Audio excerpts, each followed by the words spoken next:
The afternoon light filters through the leaded glass windows of my childhood home, casting honey-colored patterns across the hardwood floor. I hadn't planned on stopping by today. A canceled meeting in Spokane left an unexpected gap in my schedule, a rare occurrence for a financial analyst with color-coded calendar blocks. I eased the front door closed behind me, smiling at the familiar creak of the second hinge. Dad keeps promising to fix it, just like he's promised for the last decade.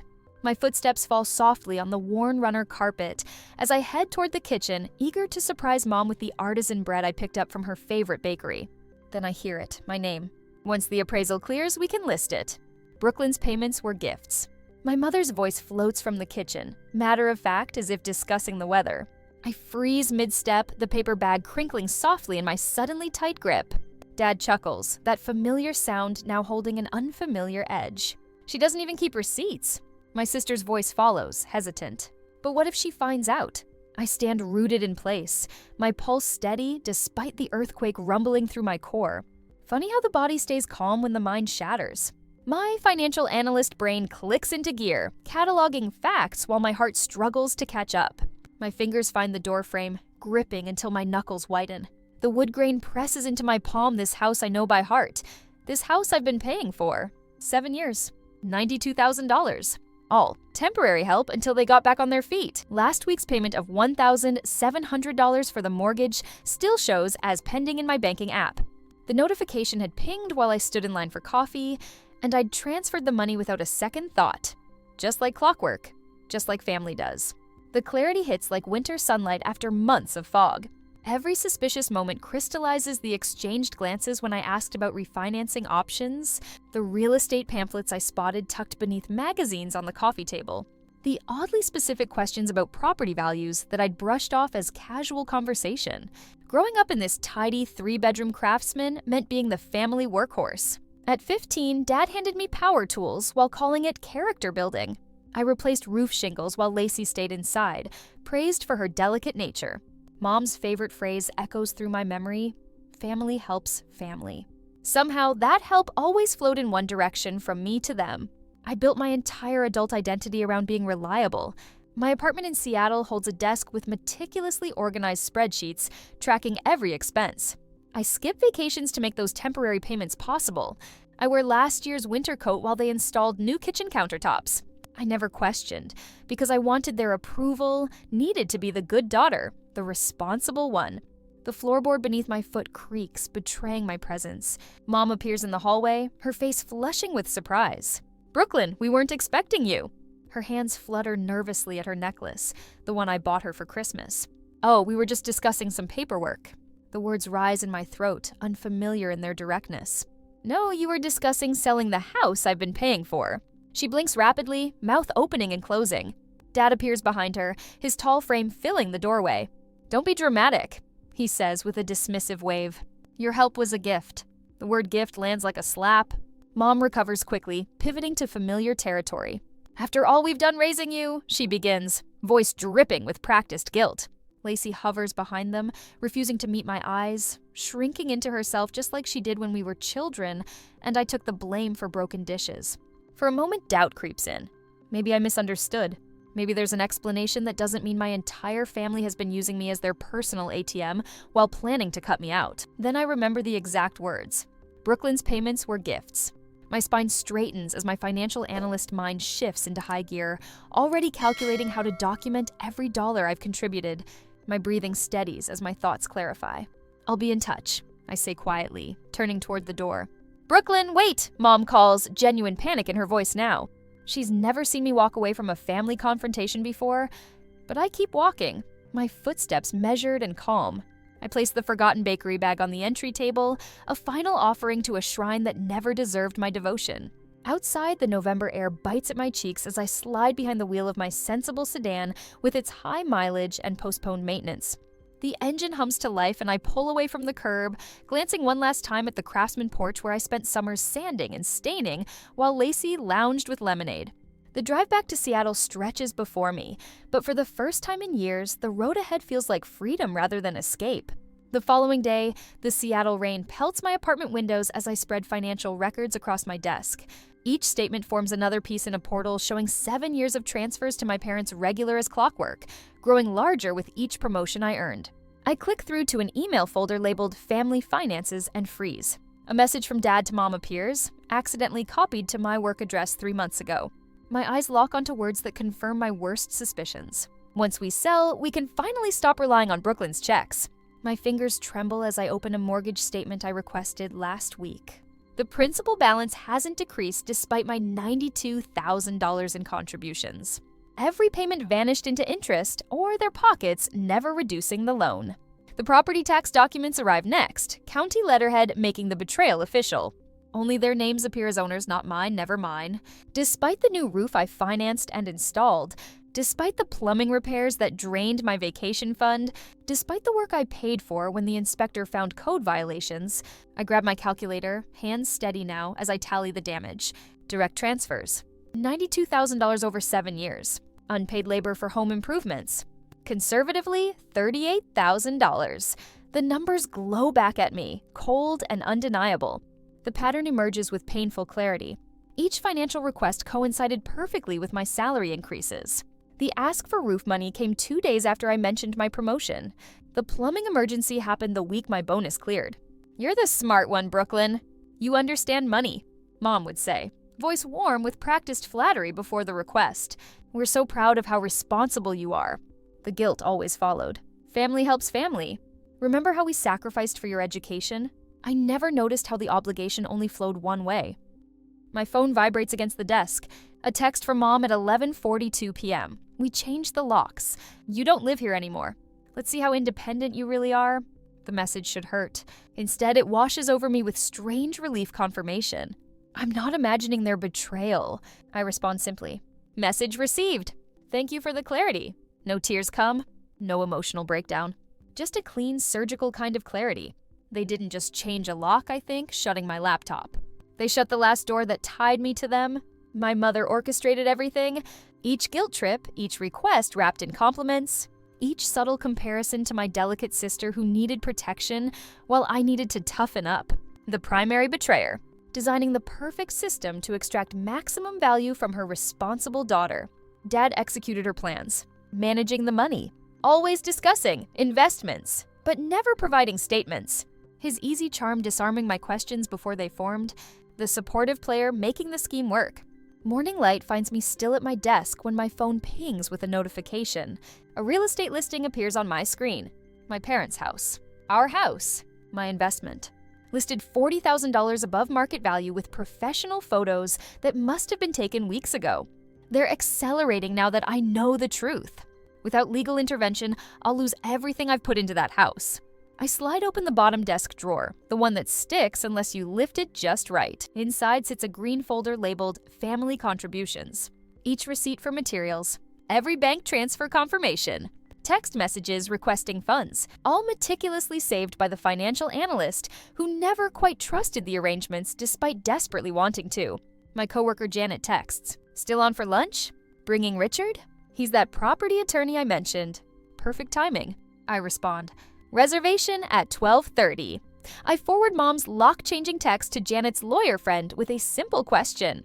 Does this help establish intent? His response comes minutes later. Absolutely. Bring everything you have. Documenting your contributions. My browser fills with tabs on property law, constructive trusts, and unjust enrichment, terms I never thought I'd need for my own family. My friend Morgan calls, voice concerned. "You okay? You never miss our Sunday coffee." When I explain, she doesn't hesitate. "My guest room is yours if you need it, as long as it takes." The bank manager confirms they can provide certified records of all transfers. My stomach tightens when the attorney quotes his retainer, $5,000, almost my entire emergency fund. "We have a strong case for equitable ownership," he explains after reviewing my documents. This pattern of financial manipulation is unfortunately common. I've seen it before. His paralegal files initial paperwork that afternoon, a temporary injunction preventing the sale before resolution. As I sign the retainer check, the attorney asks if I'm okay. "I'm fine," I answer, surprised to find it's mostly true. I just learned my family relationship was purely transactional. Now I'm handling it like a transaction. The check leaves my hand, officially converting my safety net into a legal battle. But for the first time in 7 years, my money is finally working for me instead of them. 3 days later, the cease and desist letter arrives on expensive cream-colored stationery. The law firm's embossed letterhead gleaming under my kitchen lights. I run my finger over the raised text, appreciating the irony. My parents never spared expenses when it came to protecting themselves. You are hereby instructed to cease all defamatory communications regarding the property at 1742 Elmwood Drive. It reads, the formal language a stark contrast to the tearful voicemails my mother has been leaving. Legal threats the ultimate admission that my silence terrifies them more than my words ever could. My phone buzzes. Uncle Robert this time. The fifth family? Intervention call today? Brooklyn. Honey, how could you do this to your own parents? His voice carries that familiar, disappointed tone, as if I'm still 8 years old with scraped knees from climbing too high. After everything they've done for you, I close my eyes, focusing on my breathing. Everything they've done for me or everything I've done for them? This isn't about money. You're right, it isn't. The calm in my voice surprises even me. It's about recognition. It's about truth. He sighs heavily. Your mother is devastated. Your father can't sleep. I think about the mortgage statement stacked neatly in my filing cabinet. 7 years of payments, $92,000. I'm sure they'll find comfort in their new kitchen countertops, the ones I paid for. After he hangs up, I open Instagram against my better judgment. Lacey's latest post shows her sitting on our parents' porch swing, looking for Lauren. Family is everything, reads the caption. Heartbroken that someone would choose money over love. 27 sympathetic comments from people who've never seen the transfer receipts. The doorbell interrupts my scrolling. It's a courier with documents from my parents' attorney. According to the inventory list, they've begun selling furniture from the house, including the antique desk my grandfather left specifically to me. I place the papers on my kitchen table beside the spreadsheets I've been working on for weeks. Column after column of dates, amounts, email screenshots, text message exchanges. My entire financial history with my parents, meticulously documented with the same precision I bring to my corporate analyses. My boss Grace calls while I'm inputting the latest data point. Brooklyn, take whatever time you need, she says after I explain the latest development. The Johnson portfolio can wait. I appreciate that, but work keeps me grounded, I tell her, grateful for her understanding, though I might need flexibility for court appearances.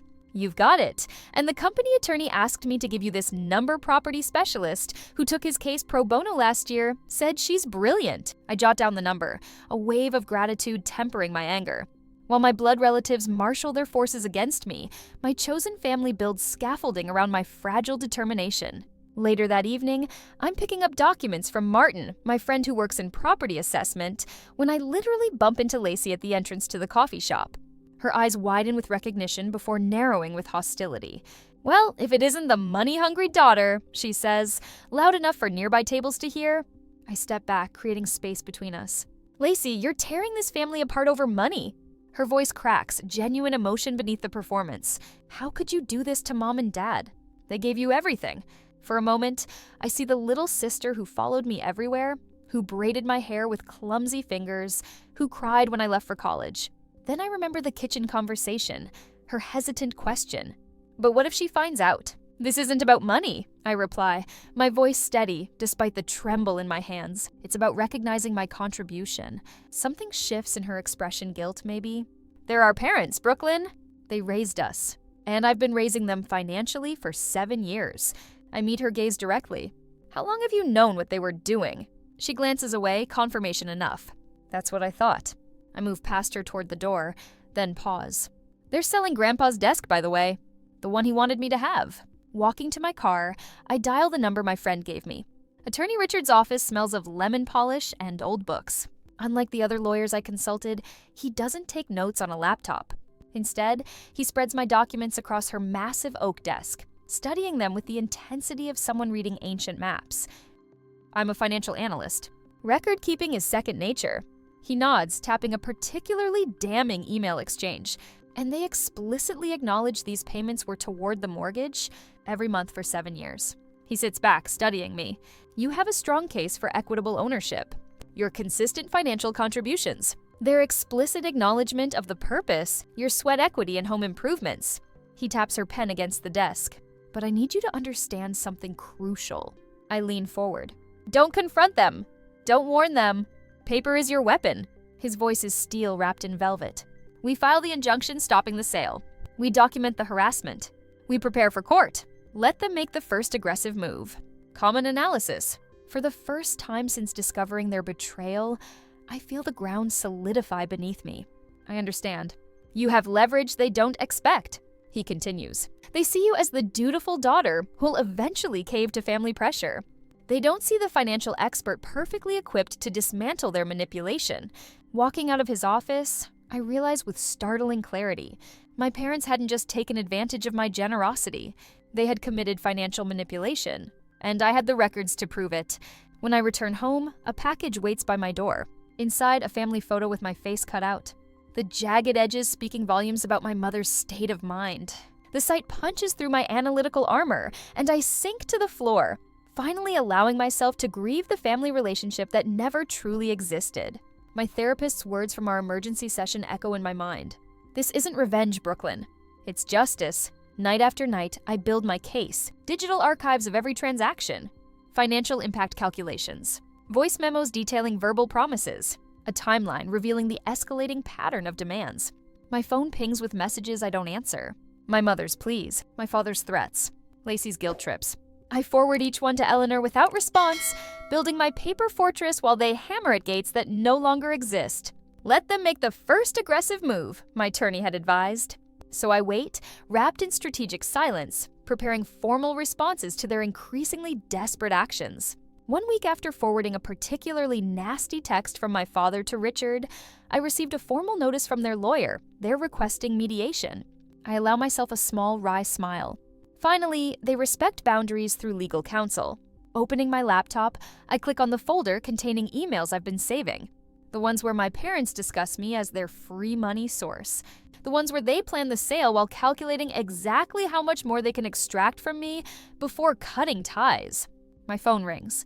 It's Richard. We've been assigned to Judge Winters, he says, excitement bleeding through his professional tone.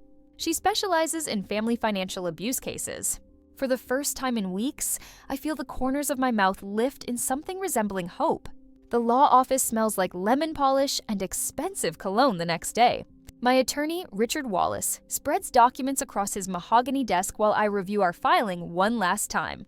A 35% equitable interest, I say, tapping the highlighted section based on documented contributions of $92,000 over 7 years. Richard nods, his silver hair catching the morning light. The motion to prevent property sale during litigation is ready. Once filed, they can't sell without court approval.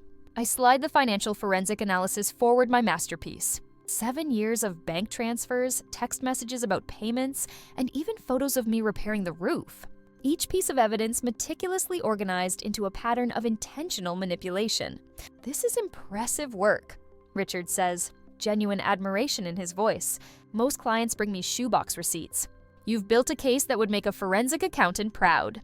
I am a financial analyst, I remind him with a small smile.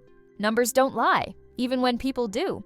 The deposition requests feel like declarations of war. Mom, Dad, Lacey, each name typed in clean black letters, each requiring specific documents I know they never expected me to demand. My hand hovers over the signature line. 7 years of being the family ATM flash through my mind, Christmas presents I couldn't afford, vacations I never took, the winter coat I mended instead of replaced, all while they planned to sell the house from under me. I sign my name with steady fingers. Let's file today, I say. 3 days later, Richard's call wakes me at 6 a.m.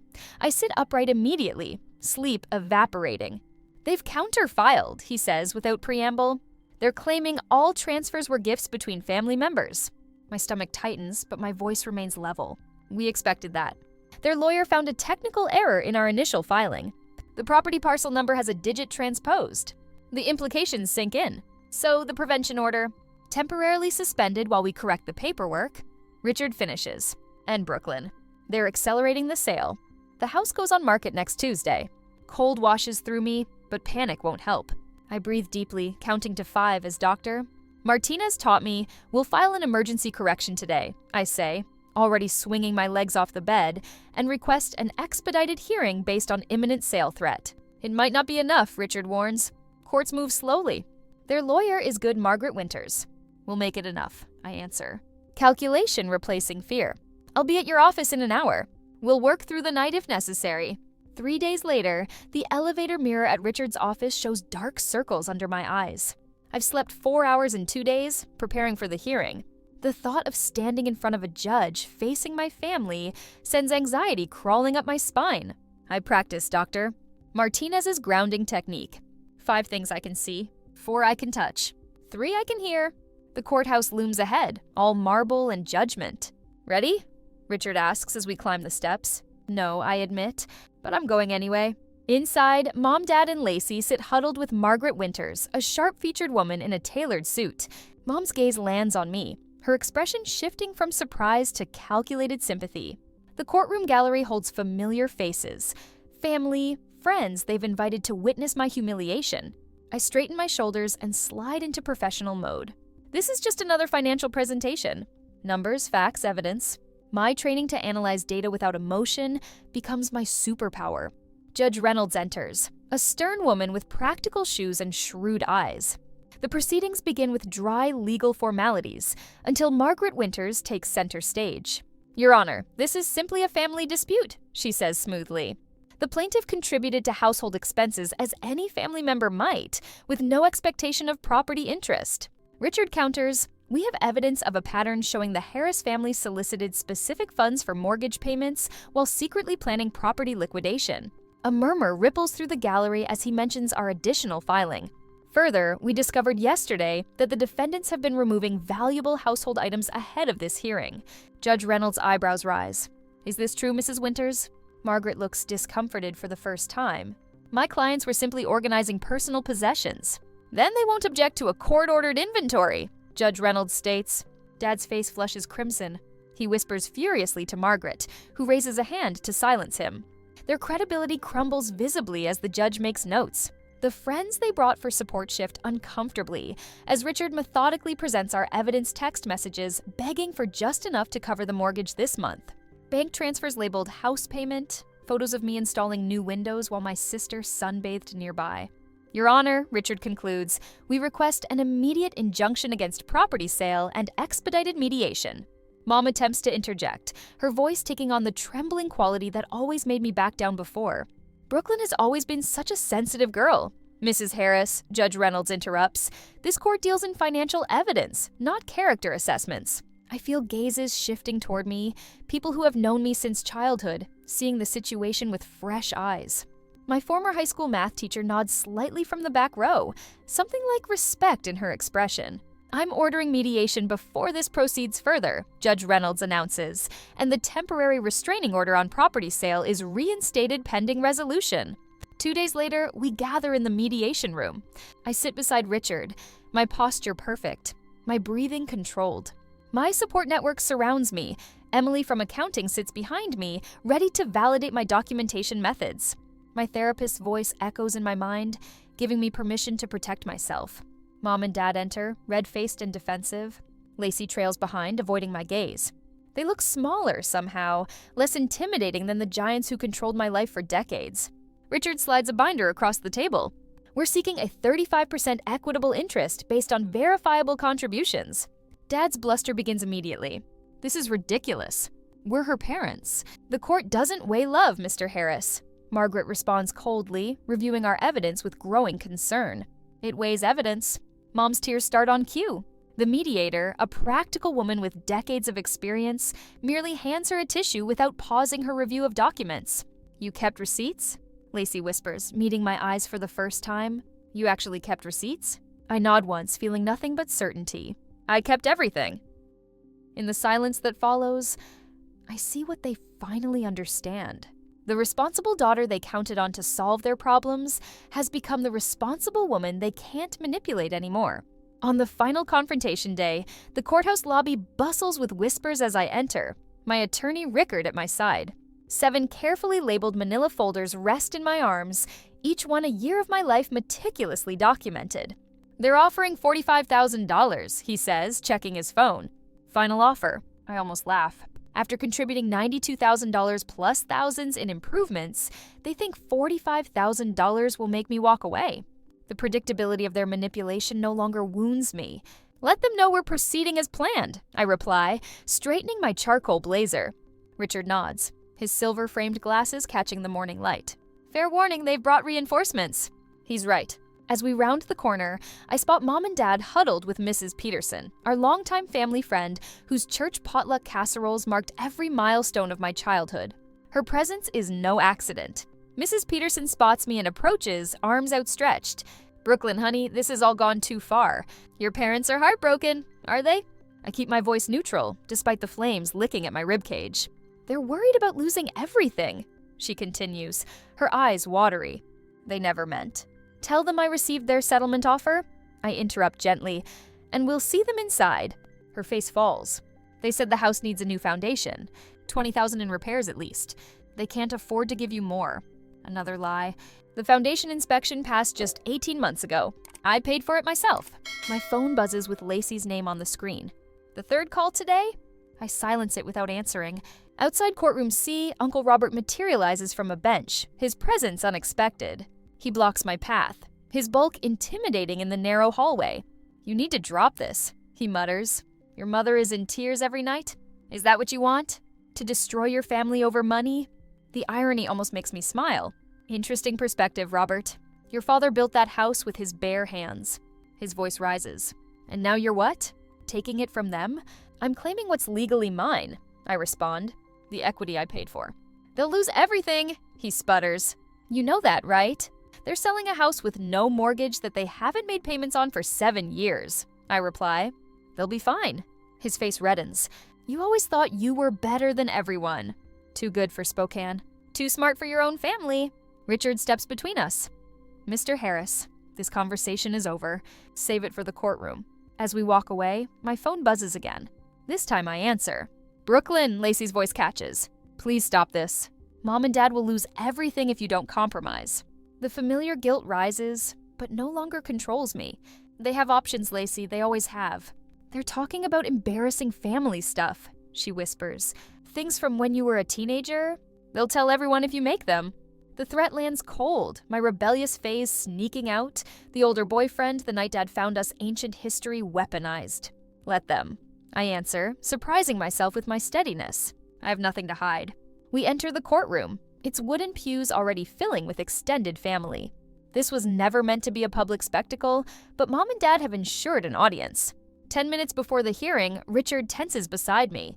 New development, they found someone claiming you verbally agreed the money was a gift. Who? Thomas Wilson.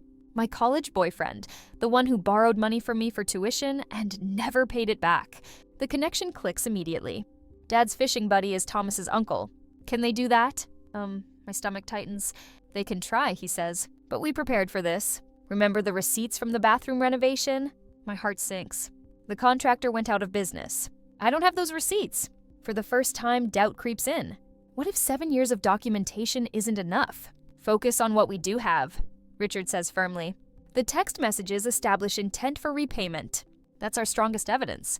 Judge enters, her reputation for expertise in family financial disputes preceding her. Her steel gray hair frames sharp eyes that miss nothing.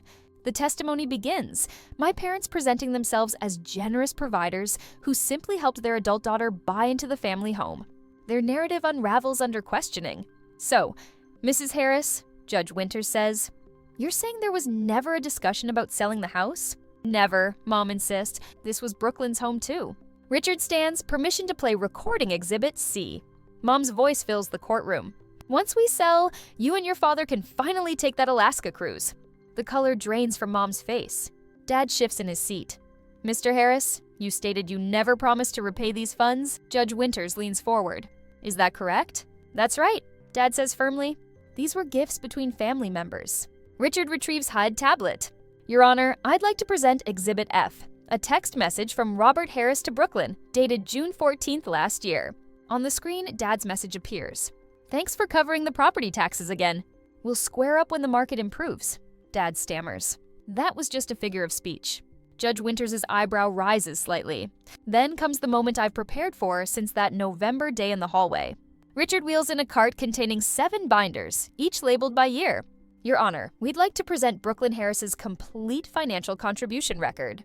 For For the next 40 minutes, the courtroom sits in stunned silence as Richard methodically maps out every dollar mortgage payments, property taxes, renovations, and repairs, all meticulously organized with bank statements, receipts, and communications. Ms. Harris began these payments at age 22, Marianne explains, increasing her contributions proportionally as her salary grew. The timeline displayed shows payments jumping from $700 monthly to $1,000, $700 as I progressed from entry-level analyst to senior position. And finally, Richard says, "I'd like to present the email that prompted this legal action." The projector displays Mom's message to the real estate agent. Brooklyn's payments were gifts. She has no legal claim. Beside it appears another message, sent just 3 days later. "We changed the locks. You don't live here anymore." A murmur ripples through the courtroom. Uncle Robert stares at his shoes. Aunt Patricia's mouth hangs open. The carefully constructed narrative of ungrateful daughter shatters completely. Lacey takes the stand as their final witness, her testimony crumbling under cross-examination. "Did you know your parents were planning to sell the house?" Richard asks. Lacey glances at our parents, then down at her hands. "Yes."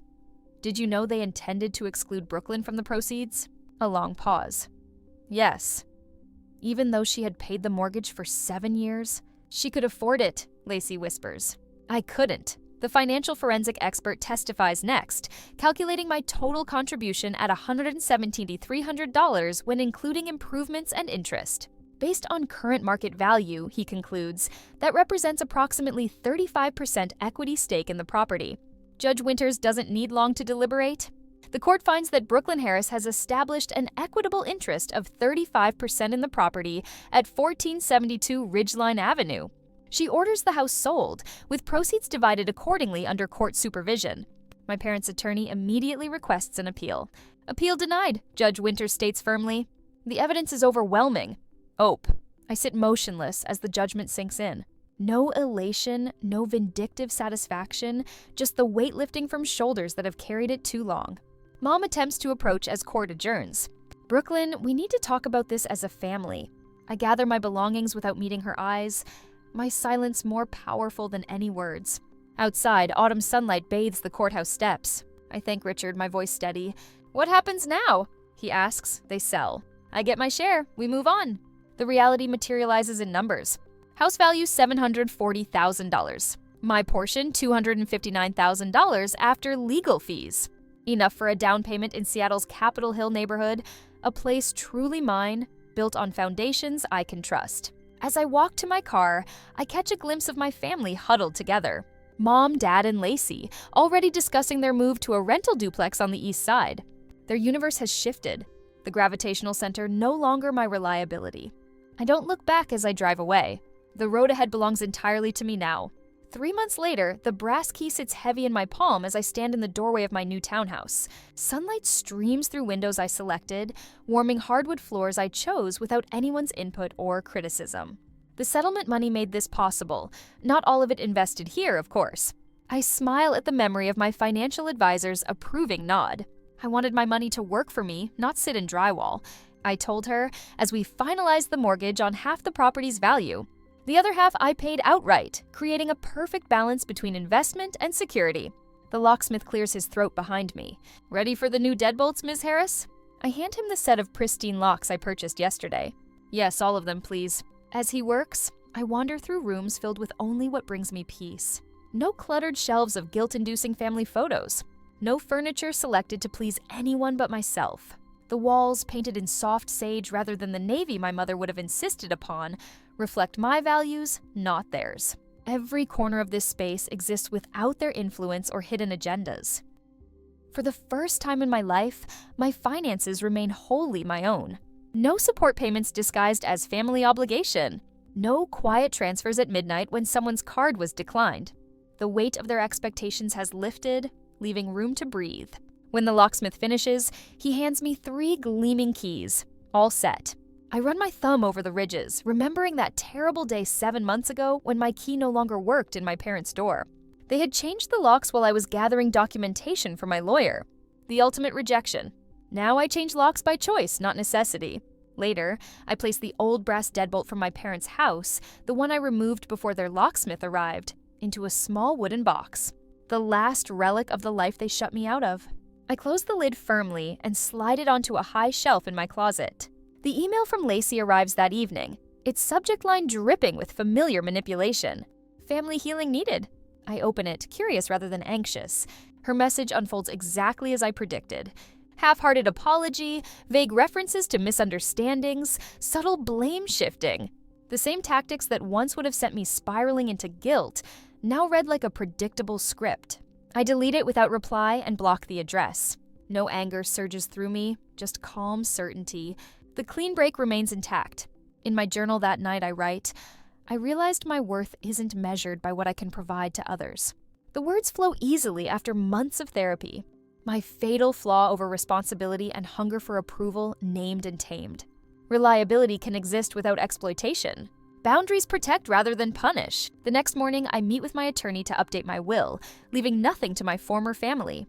We establish confidential address protection for peace of mind. Then I sign the paperwork creating a legal aid fund for family financial abuse victims, transforming my pain into community support. The first recipient meets with you next week, my attorney says, a young man whose parents drained his college fund. I nod. I'll share my story anonymously. That weekend, friends who supported me through the darkest days fill my new home with laughter. We exchange meaningful gifts, not expensive, but thoughtfully chosen. Their genuine support contrasts sharply with the exploitation I once mistook for family love.